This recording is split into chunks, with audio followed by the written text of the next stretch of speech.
கேட்டீங்களா? சொல்லுவாங்கல்ல, அவன் சொல்லிட்டே போகணுமா அப்படி. அதனால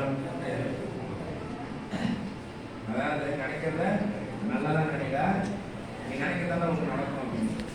அதே மாதிரி நீ எவ்வளவு ரூபாய் சாமியை பார்க்குறியோ அவ்வளவு ரூபாய் தான் உனக்கு அருள் அளிக்கும்.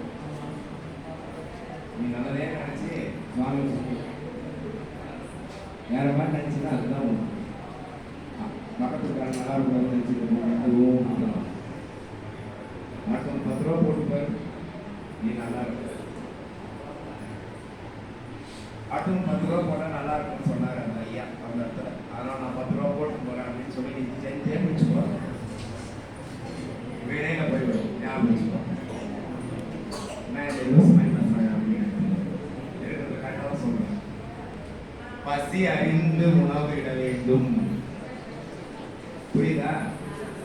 என் வீட்டில் நீ ஒரு வருஷம் கும்பிடுறாங்க, யாரோ ஒரு நீட்டாக இதெல்லாம் மேக்ஸிமம் செய்வாங்க எல்லாருமே.